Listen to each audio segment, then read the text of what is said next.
Here's a focused deep dive on how the FDA's new Rare Disease Evidence Principles, RDEP, could affect Sarepta Therapeutics, SRPT, and what it may mean for buyout odds and price. What RDEP actually changes and doesn't. Scope. Designed for ultra-rare, genetically defined diseases with major unmet need. FDA describes this as conditions affecting generally fewer than 1,000 people in the US. Evidence flexibility. The FDA will consider approval based on a single adequate study, often a single arm, if supported by complementary evidence, natural history controls, validated biomarkers, RWD, RWE, pharmacology. CDER and CBER will coordinate and consult a cross-center council to ensure consistency. Approvals may carry post-marketing requirements. Reality check. Early commentary notes RDEP may formalize practices FDA already uses in tiny populations. Useful clarity, but not a rubber stamp. Sarepta programs most likely to benefit. RDEP's sweet spot is very small populations where randomized trials are impractical. Not every Sarepta asset fits that bar. Highest fit with RDEP. SRP 9003, limb-girdle disease type 2E to R4, gene therapy.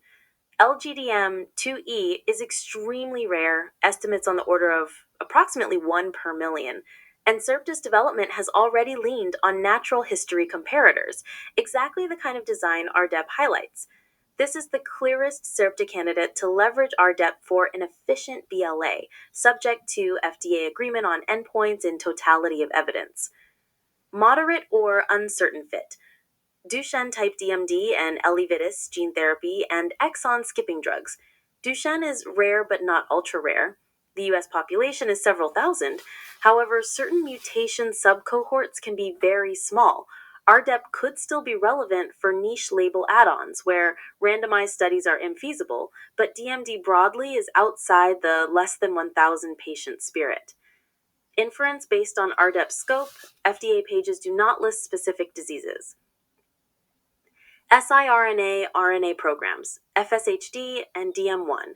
FSHD is one of the more common muscular dystrophies, 3 to 6 per 100,000, 20,000 in the US, and DM1 is also not ultra-rare.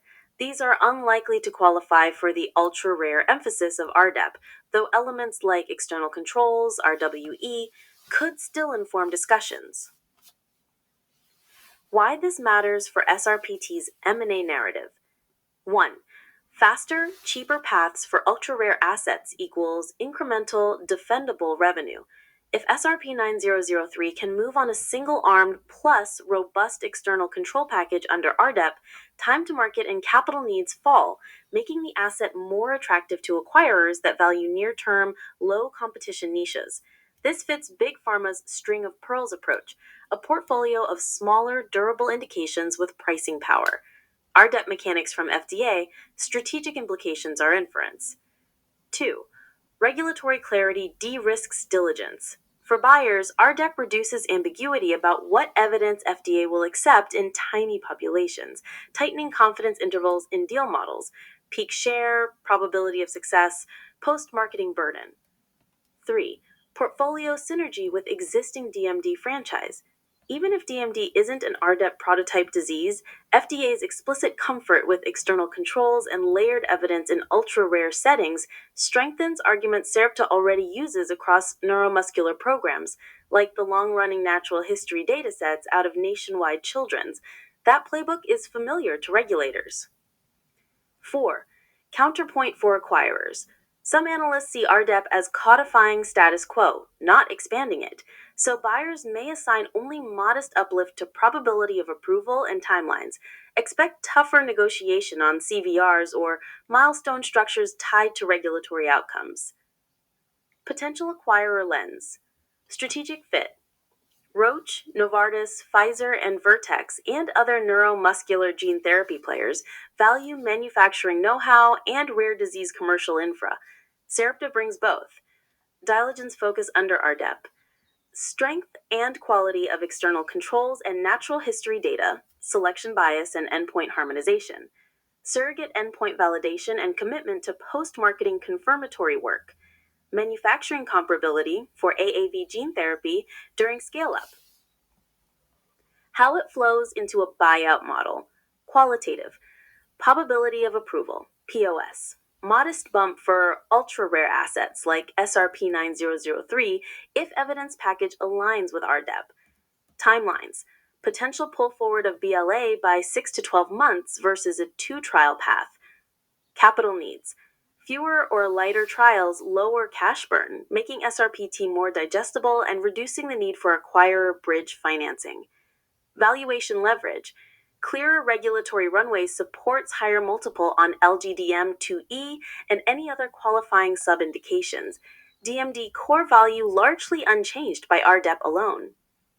Near-term watch items for SRPT. 1. Formal FDA interactions indicating SRP-9003 will be reviewed under RDEP. Example, Type B/C meeting outcomes, guidance on endpoints and external controls. 2. Publication or meeting data further validating SRP-9003 versus natural history cohorts. 3.